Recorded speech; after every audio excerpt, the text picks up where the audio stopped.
আসসালামু আলাইকুম। মেসির হাস্যকর কাণ্ড দেখে হাসতে হাসতে শেষ ধারাভাষ্য কক্ষ।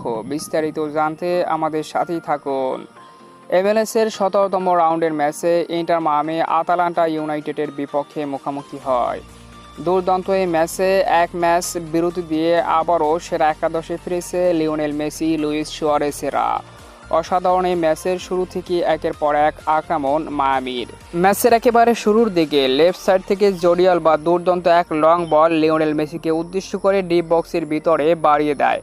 অসাধারণ এই বলটি পাওয়ার পর লিওনেল মেসি দু ডিফেন্ডারের উপর থেকে লাফিয়ে উঠে হেড নেওয়ার চেষ্টা করেন, কিন্তু দু ডিফেন্ডার তাকে খুব কড়াভাবেই আটকে দেয়। লিওনেল মেসি লাফিয়ে উঠলেও ভালোভাবে হেড দিতে পারেনি, হালকা লাগার কারণে বলটি উপর দিয়ে চলে যায়, যে কারণে সহজ গোল মিস করার পর লিওনেল মেসি মুচকি হেসে দেন। আর মেসির এমন কাণ্ড দেখে ধারাভাষ্য কক্ষ হেসে দিল।